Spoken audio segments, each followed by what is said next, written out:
Welcome to Inside Arvada, the City of Arvada's podcast, where we bring you conversations with the people who make Arvada a thriving community.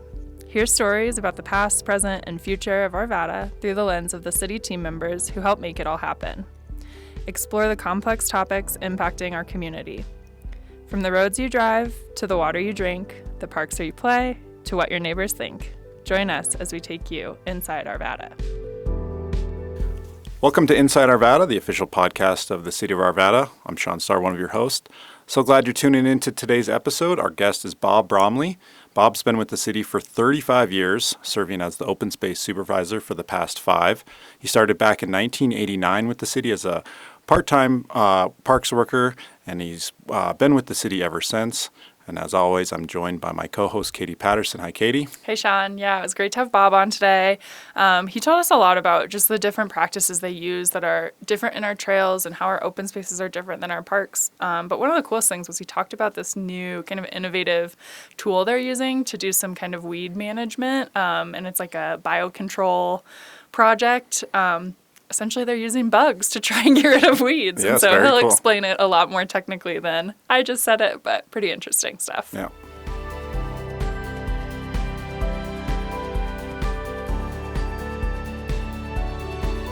Hi, Bob. Welcome to Inside Arvada. Thanks so much for joining us and being our guest today. Let's begin by telling us a little bit about yourself and your work with the city. All right. Well, thank you for having me. My work for the cities, I am the open space supervisor for the Parks Department. I have been here for 35 years. All of that time I have spent with open space and forestry, and we take care of all of the non-irrigated properties within the city that don't have turf or sports fields on them. Well, we're really excited to have you today. 35 years is quite an accomplishment, so we're glad to have you. And so we've talked before on the show about our park system, and we have over 100 parks in the city, and 96% of residents live within a 10-minute walk of a park. But what about our trail inventory? What does that look like? So we have over 150 miles of hard surface and off street trails throughout the city, and we have over 19 miles of soft surface trails, which is like a crushed rock trail that we maintain. We also have a bunch of major primary trails like Ralston Creek Trail, Little Dry Creek, Van Bibber, and Big Dry Creek is up north now. So we have tons of regional trails.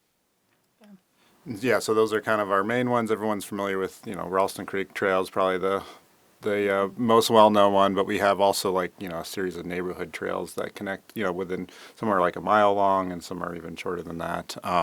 But a huge selling point, I think, for why a lot of people love living here and move here is the trail network. What about the open space inventory? Because you're also supervise and manage that part. What does our open space inventory look like? And when you say non-irrigated, help folks understand the difference between an open space property and a park.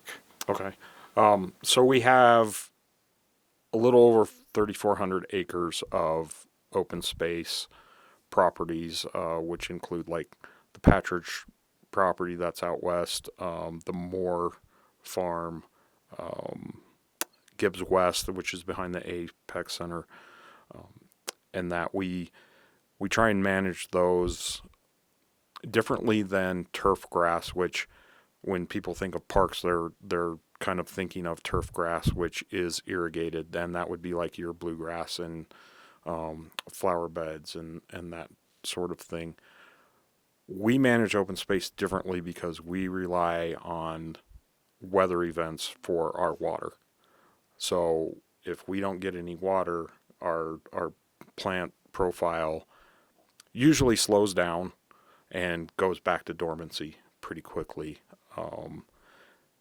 So that would be the main difference is when we don't get the weather, we'll get this first flush in the springtime from all of the spring rains and snows. We will get a flush of growth right off the bat. and then it slows down after it starts warming up because our grasses just don't really hold the moisture in. It's hard to explain because it's just when bluegrass is not irrigated, it goes dormant and then it dies. Because it's not meant to grow here, right? Like, correct. It's a outside species. Yeah. So native grasses, they actually hold on to that moisture in not only the plant product but in the ground. And when we have those drought situations, it stores that water. And then once it cools back down, then it'll push more growth after that. It doesn't just die off like bluegrass would if it's doesn't get the regular water on a regular basis. Even though it might look dead or dormant, it's just dormant. It's still just alive, still thriving. It's it's just dormant. Yeah. But it does still hold that moisture in it. And those are the grasses that grow here naturally and are supposed to be here, whereas Kentucky bluegrass obviously not Correct. native to the area. Yes. Yeah.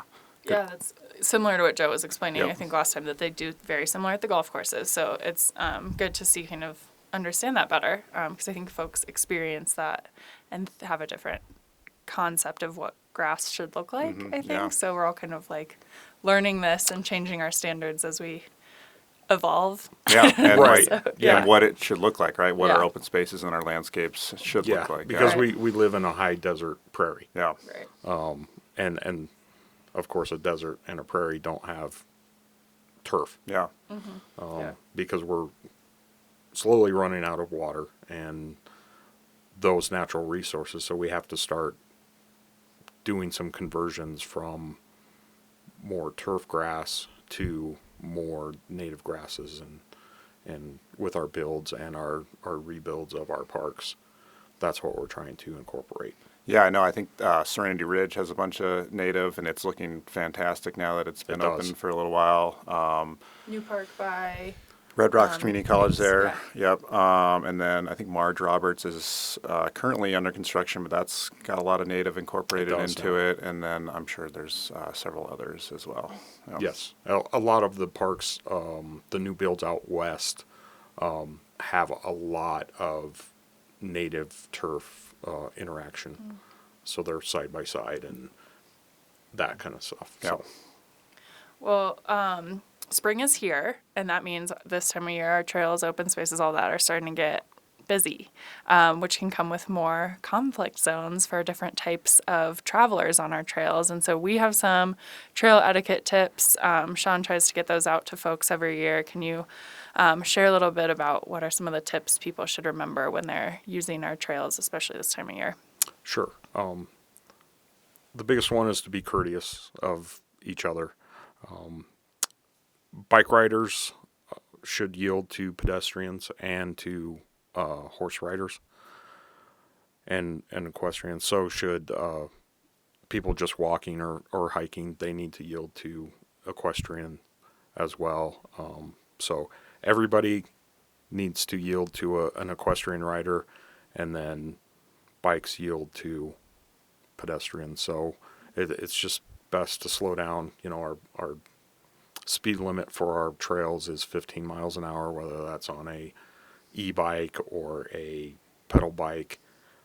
No motorized vehicles on our park properties or our trails, but everybody should just remember to slow down and be kind. Yeah, it's a shared space, so treat it with respect, treat others with respect, so everyone can enjoy these public spaces. Another one that we like to remind folks is keep your dogs on a leash, and also pick up after the waist. Why are those so important about keeping dogs on a leash and picking up their waste? Well, the dogs being on a leash, there's a lot of reasons for that. So it's the safety of not only your animal but other people, and your animal, but they might not know somebody else's animal, and there could be a scuffle there. So that's why you want to keep them on a leash. Plus, you want to there could be wildlife out there that you can't see or you don't know that's there. or, an equestrian rider.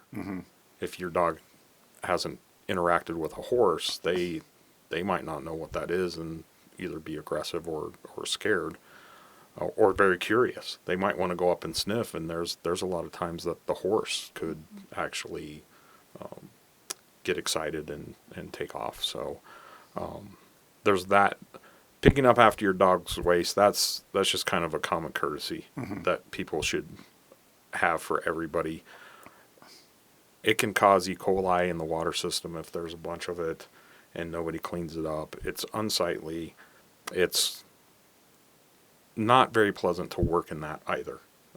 Whether it gets on you or a crew member or our equipment, it's pretty unpleasant. So we provide cans at most of our trails. There's we had the bag dispenser areas attached to some of our signposts, which, since we don't use plastic bags anymore, we're a little we were relying on the public to kind of replace those bags, which they're doing a great job, and some people still have bags that they bring in, and we try and stock those as best we can, and that. But it's just important just to be courteous of other people. Yeah.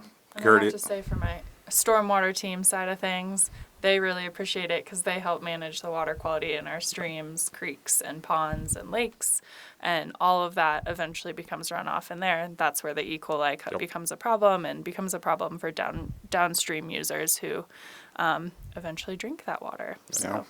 Yeah. And then about the e-bikes, Class 1 and Class 2 e-bikes, those are allowed.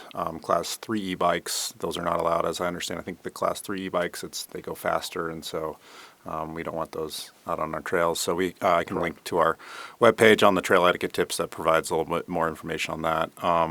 Another one is just, let someone know that you're passing, right? Ring a bell, say something, if they're have their headphones in and they don't notice you, maybe slow down and get off the trail and just, be courteous, be a kind neighbor. So another reason why we wanted to have you on is, this time of year, our native grass and our grasses along our trails start growing, thriving, especially as we get some more rain. And so we wanted to talk to you because we get a lot of questions about when we mow along our trails and why. And so, as I understand, this approach changed maybe about 5 or so years ago. And so tell us about where we mow along our trails and how often and the purpose behind that approach. Okay. So that change happened that 5 years ago because we've been looking at the benefits of more natural spaces and their ability to self-generate and to keep the moisture in the ground, which we really need here because our soils here just in Arvada are not best.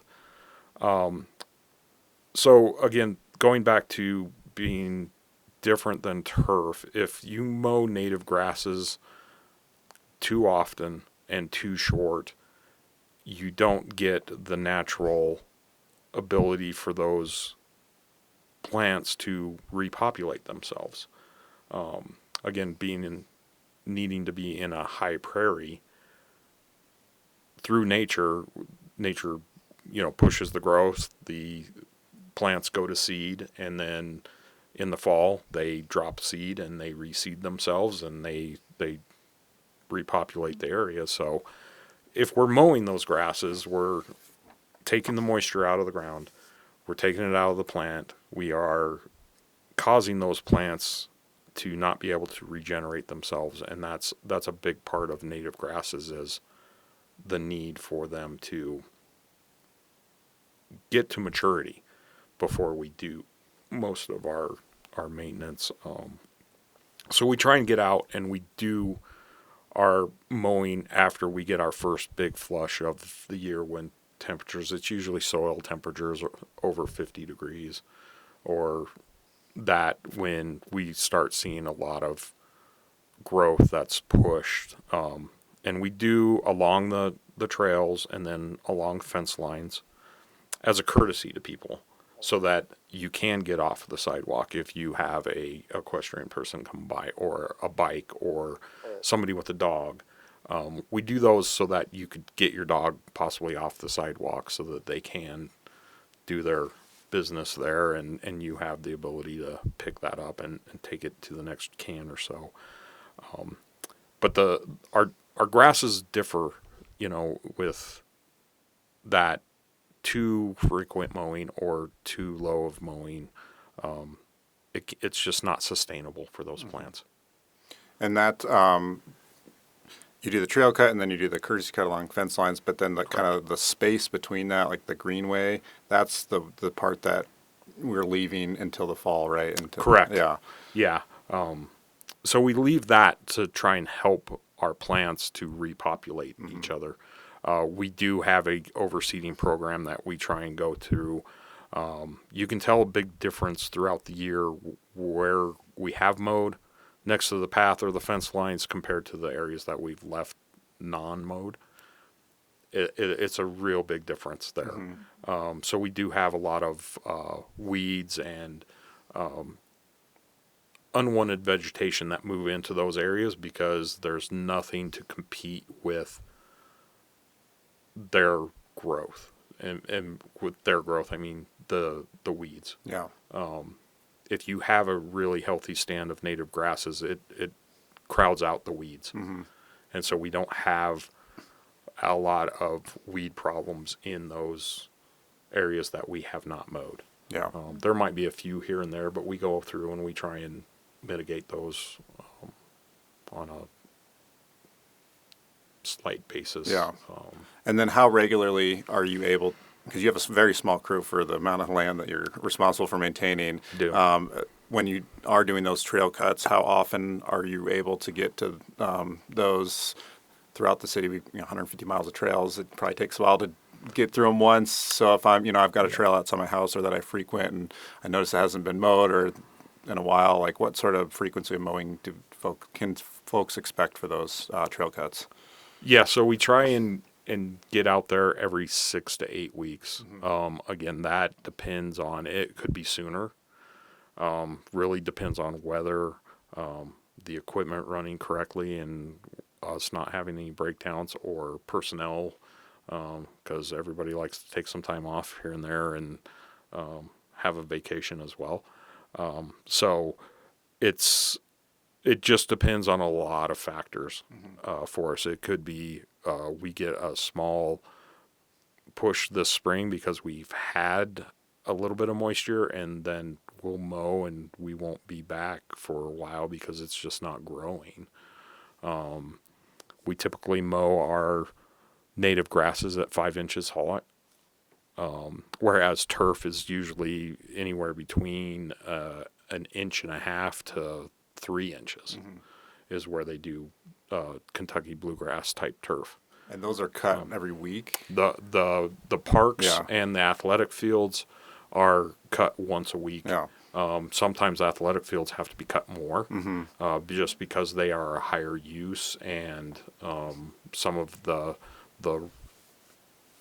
user groups, you don't want a clump of grass, so if we cut it more often, we're not cutting off more than a third of the plant, because that's always detrimental if you cut off more than a third of your plant product. Which would explain, if you're not getting that growth, you're not just going to go back out there just because it's time, right? Correct. Yeah. And then another thing I wanted to ask you about too is just the size of your crew is what? I have for full-time staff, I have 4 people, including a lead position that he's kind of the infield supervisor guy. I try and get out with my guys as much as I can. I'm going to try and do a little bit more of that this year. And then we have our seasonal staff that we hire throughout the year. But again, that depends on budget aspects or people actually wanting to do work, which has been really hard. Just having people want to come in and work. It's been really difficult the last few years. And then one more point I wanted to bring up. There are sections of along fences and trails that we can't safely access, right? Because we're using some fairly large equipment a lot of times to make these courtesy cuts. And Correct. so if you notice a section that isn't mowed at all, it's because it's not safe to have that equipment there. Yes, so we definitely have a very robust safety program. We have areas that are included in those areas that we cannot mow because of access. We also have areas that we have been out and measured as far as the degree on that slope per the manufacturer's recommendations on the mowers and our own internal policies that we are not going to put a piece of equipment on those so that we don't have an accident. We don't have anything happen to any of our people. We try and make sure that everybody is as safe as possible at all times when we're at work. Yeah. Yeah, that's always important. I know everybody in the city takes safety really seriously. And so talking about grasses and mowing, that's one practice that you've really talked about being a way to be more efficient and environmentally friendly. What are some other initiatives that you and your team have going on to be more efficient? So we have been looking into some biocontrol, which would be some beetles or mites, some other ways of us controlling larger populations of noxious weeds. We've kind of instituted some grazing for some of our properties for that same weed mitigation and grass mitigation for the purpose of not being able to get into those areas to mow them because they're either too large or inaccessible for us.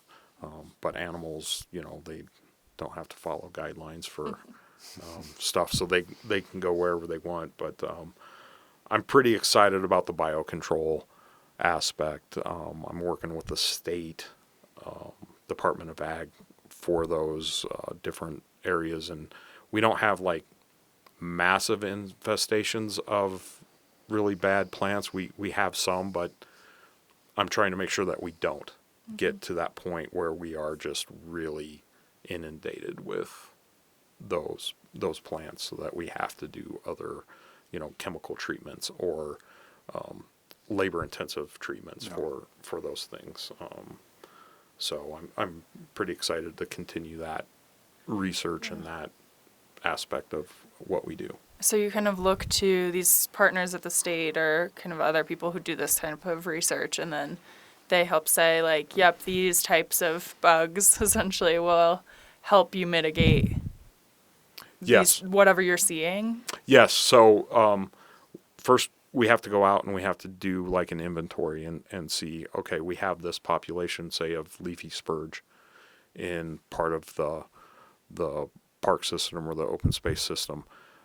Is it large enough to support a biocontrol agent, or is it just small enough that we should chemically treat it, or we should physically cultivate it out or overplant? So that's like our first step. Then it's going out there and making sure that when we do get the bugs, that we place them at the time and the place that it's not going to be, middle of the day with no cover and that there's guidelines that they send with the biocontrols of when you're supposed to put them out. And then hopefully, since we started last year, those populations that were put out will start growing, and they'll spread out on their own, or we can actually capture some of those and take them to another area that might have that infestation of the weeds. So I'm pretty excited. It usually takes, same thing as with native grass conversions and or plantings, takes 3 to 5 years. Sure. Nothing's on a do it quick and immediate satisfaction. It's always so. We will continue to monitor those areas and keep up with making sure that we use those and other biocontrols. They come up with different biocontrols all the time for different species. So I'm excited to be like, hey, let's try this one. Yeah. Just in case. So you just put the order in, and they mail you like a thing So- of bugs, right? Yeah, so they Okay. they ship a container, a styrofoam cooler container. They ship it overnight, and if you can't put them out the next day, you put it in the refrigerator and it keeps them dormant. And then first the break of day, I'm usually out there opening the box and getting them put in where we want to put them in, and then I mark that on our GIS and so that we can go back, and if I'm not available, somebody else can look that up on our GIS and be like, hey, this is where we need to go check this and go from there. So that's all, it's pretty much all it is, and it's I have to pay for shipping. Yeah. But that's it. But yeah, it's a great perk to having the state do that kind of stuff. That's awesome to know that, you're just keeping up with the latest trends in the industry and trying to always think of new ways to do things more efficiently and more eco-friendly. Going back to the mowing, like that approach is not unique to Arvada, right? It's similar to what a lot of other municipalities do in terms of trail cuts and open space cuts. And so, we're right on the cutting edge of what a lot of other places around the metro area are doing. So, finally, we wrap up before we move on to lightning round with a question that we ask every guest is, what sort of misconceptions or clarifications would you like to clear up about the work that you do? I think the biggest one is that when people look out at open space, because they're not familiar with the plant life that's there, they are like, oh, it's just a field of weeds. Which it's really not. There's a lot of different grasses and plant life that grow in open space areas that are more native than what they think, and that's what's supposed to be here. So I think that's the biggest one. Yeah. And then if I live right along the trail or in the greenway, my fence backs up to it, how should I treat the property right behind my fence, the area that is considered open space? I know there's some tips that we like to give those folks, because some people think they're helping us out by perhaps helping us mow that area or, plant some items. What do we want to tell folks that back up to the green space there? It's we will be back there to maintain it. Yeah. It just takes us a while to get there. To not dump their grass clippings behind their home, or to mow those areas behind their home, because most homeowner mowers and stuff are not set up to be at the height that we need to have, and then to give us that opportunity to take care of these areas. It does take us a while, and we are aware of everything grows at the same time, but we can't be at every place at the same time. So that's our biggest issue. Don't plant trees or shrubs behind your home. If you want to plant trees and shrubs, they should be in their yard. Yeah. I liken it to, I want to plant a tree in my neighbor's yard. Right. Because we all want to be good neighbors. Yeah. There's a time and a place for that. We have a plant a tree program that is run through the forestry department if somebody wants to plant a tree in a park.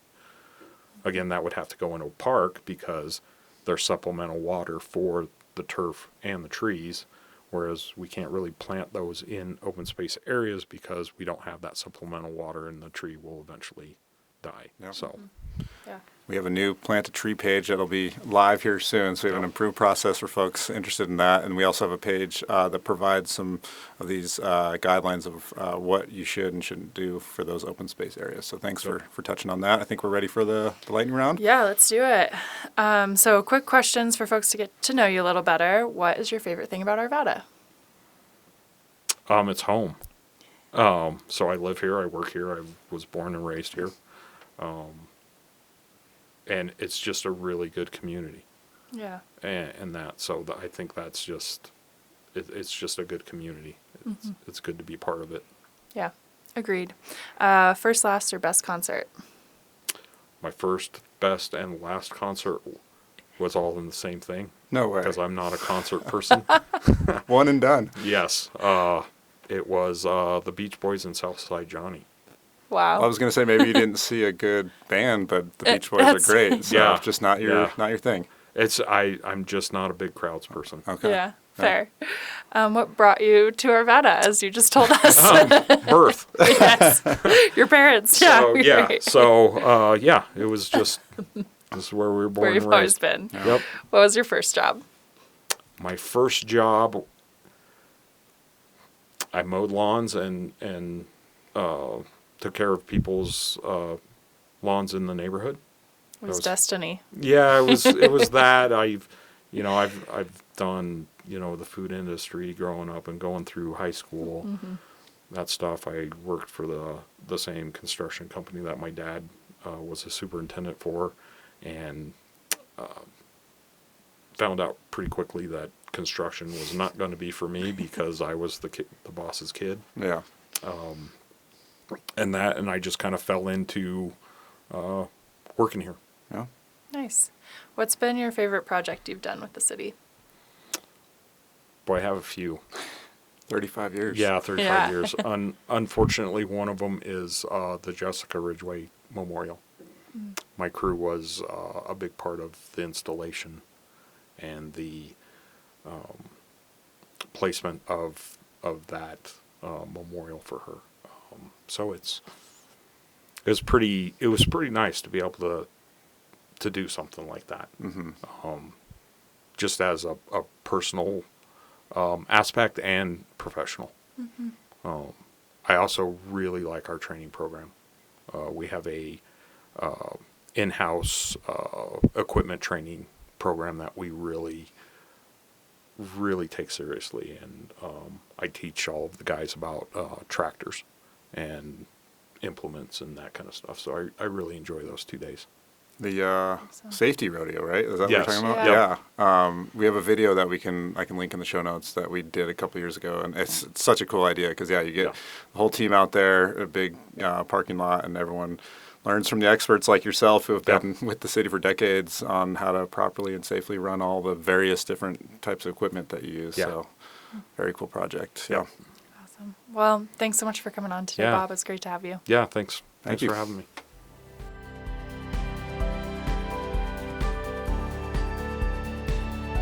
And as always, we love to hear from you all, our listeners. And you can stay in touch with us. Send us a text with the link right there at the top of the show notes, or email us at podcast@arvada.org. We love to hear your feedback if you have any questions for Bob from today. And then some upcoming news and events. So Mayor Lauren Simpson, you recently did the annual State of the City address, and that recording is now available on the city's YouTube channel. We'll link to that in the show notes. An update on the city manager process. We had a public meet and greet with the 3 finalists on April 10th, and then the next day City Council held interviews with those 3 candidates, and they did make a selection. They selected Don Wick as the final candidate through that process. And so the next steps are for City Council to vote on that selection at an upcoming business meeting. And then that meeting hasn't happened yet, but we'll link to more information in the show notes as always. And I mentioned a while back that Resource Central does Garden in the Box program, that the city provides discounts on those gardens, those have sold out for the spring, but this time for the first time we will have a fall discount on fall garden in the boxes. And so if you missed out on the spring discounts and you're just starting to think about your gardening plans for the year, think about signing up for their interest list at resourcecentral.org/garden. And as always, we also still have the other programs available, which is the lawn replacement and free sprinkler evaluation programs, and we'll link to those as well in the show notes. Speaking of lawns and gardens, the Majestic View Nature Center is still looking for hosts for its annual pollinator garden tour. The tour is in July, but they're looking for hosts to sign up now. So if you have an example at your house of a pollinator-friendly habitat, a garden, or a lawn, or a space around your house, reach out to the Majestic View Nature Center and sign up to be a host. We'll link to that in the show notes as well.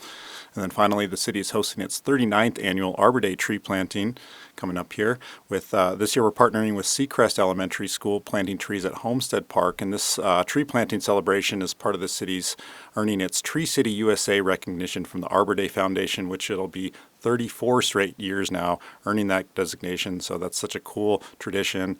And I'm glad it's sure sign of spring when we're doing the Arbor Day planting. Thank you again to our guest today, Bob Bromley. Be sure to catch our next episode featuring Sam Rogers, our floodplain and stormwater engineer, who's also managing the Ralston Creek at Crow Canal Improvement Project over near the Westwoods Golf Course. To stay in touch with the podcast, you can visit our website at arvadaco.gov/podcast, where you can subscribe on any number of platforms, and you can always reach out at podcast@arvada.org to ask questions or provide feedback. Thank you, everyone who is listening. As a reminder, please subscribe, rate, and review. And today's podcast was, as always, recorded and edited by Arvada Media Services. I don't have a fun fact. Wah, wah.